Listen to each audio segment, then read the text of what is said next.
Hi, എല്ലാവർക്കും നമസ്കാരം. എല്ലാവർക്കും സുഖമല്ലേ? ഇന്ന് നമ്മളിവിടെ തയ്യാറാക്കാൻ പോകുന്നത് ചക്ക കുമ്പളപ്പമാണ്. അപ്പൊ നമുക്ക് വീഡിയോയിലോട്ട് പോകാം.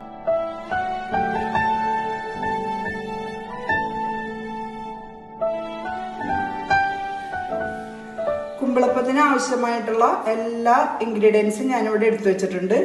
അപ്പൊ ആദ്യം തന്നെ ചക്ക ഞാൻ ചെറുതായിട്ട് അരിഞ്ഞു വെച്ചിട്ടുണ്ട്. ഇവിടെ 1/2 കിലോ അരിപ്പൊടി എടുത്തിട്ടുണ്ട്, 1 ഗ്ലാസ് മൈദ എടുത്തിട്ടുണ്ട്, 1 ഉണ്ട ശർക്കര എടുത്തിട്ടുണ്ട്, അരമുറി തേങ്ങാപ്പീര എടുത്തിട്ടുണ്ട്, ഏലക്ക ജീരകം പൊടിച്ചു വെച്ചത്, പിന്നെ ആവശ്യമായ ഏല.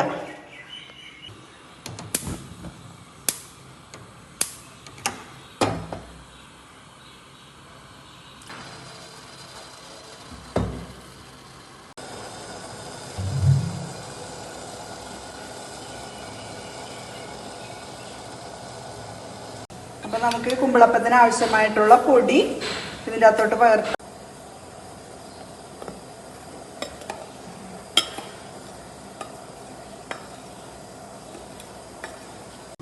അരിപ്പൊടി ഞാനിവിടെ എടുത്ത് വെച്ചിട്ടുണ്ട്. ഇപ്പൊ നമുക്ക് ശർക്കര ചൂടുള്ളത് അരിച്ചൊഴിക്കാം പൊടിയിലേക്ക്.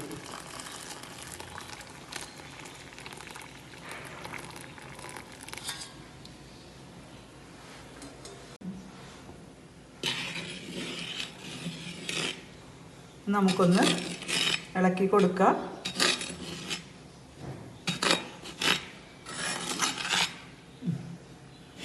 ബാക്കിയുള്ള എല്ലാ ഇൻഗ്രീഡിയൻസും ഇടാം. ചക്ക ഇടാം. ചക്ക ഇട്ടിട്ടുണ്ട്. ഇനി പീര ഇട്ട് കൊടുക്കാം. നമുക്ക് ഏലക്കയും ജീരകവും 1/2 സ്പൂൺ ഞാൻ ഇട്ട് കൊടുത്തിട്ടുണ്ട്. 1 ഗ്ലാസ് മൈദപ്പൊടി ഇവിടെ എടുത്ത് വെച്ചിട്ടുണ്ട്. അപ്പം നമുക്കിത് ഇളക്കിയതിന് ശേഷം നമുക്കത് ഇട്ട് കൊടുക്കാം.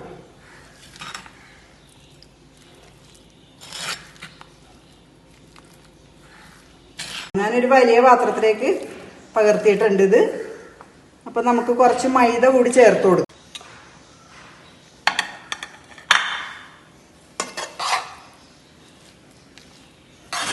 കുറച്ച് ഓയിൽ കൂടി നമുക്ക് ഒഴിച്ചു കൊടുക്കാം. കയ്യിലൊക്കെ ഒട്ടിപ്പിടിക്കൂല. അപ്പം നമുക്ക്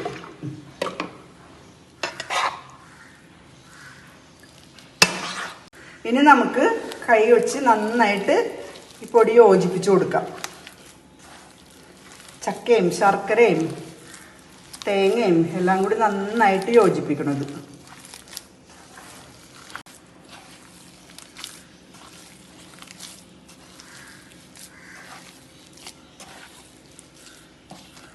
അടുപ്പ് കത്തിച്ചിട്ടുണ്ട്. ഇഡ്ഡലി ചെമ്പ് ഞാൻ അടപ്പത്ത് വെച്ചിട്ടുണ്ട്. അപ്പോഴേക്കും നമുക്ക് കുമ്പളപ്പം തയ്യാറാക്കാം. നമ്മളെടുത്ത് ഇവിടെ വെച്ചിരിക്കുന്നത് പ്ലാവലയാണ്. അപ്പോൾ പ്ലാവല ഞാൻ കുമ്പിളുണ്ടാക്കണേണ്. കുമ്പിളുണ്ടാക്കിയിട്ട് നമുക്കൊരു ഈർക്കിൽ കുത്തി കൊടുക്കാം.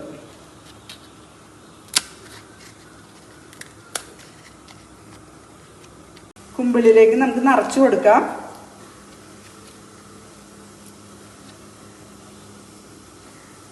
നമുക്ക് മൂടി കൊടുക്കാം.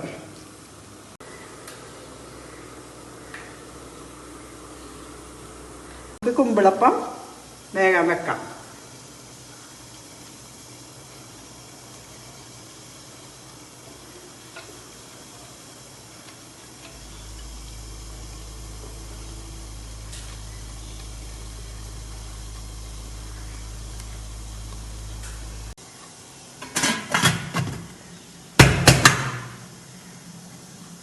നമ്മുടെ കുമ്പിളപ്പം 1/2 മണിക്കൂർ അടച്ചു വെച്ച് വേവിച്ചിട്ടുണ്ട്. ഇപ്പൊ തയ്യാറായിട്ടുണ്ട്. നമുക്ക് നോക്കാം.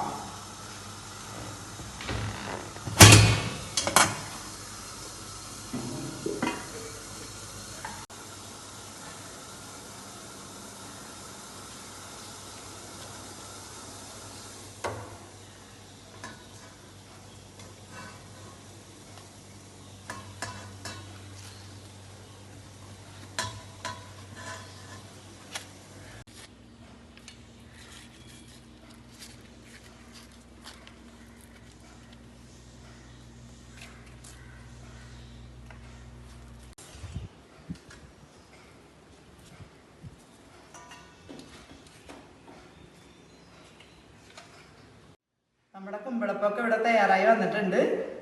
എല്ലാവരും ഇത് ട്രൈ ചെയ്ത് നോക്കണം. അപ്പോൾ വീഡിയോ ഇഷ്ടപ്പെട്ടാൽ എല്ലാവരും കമൻറ്റ് ചെയ്യണം, ലൈക്ക് ചെയ്യണം, സബ്സ്ക്രൈബ് ചെയ്യണം. ബൈ.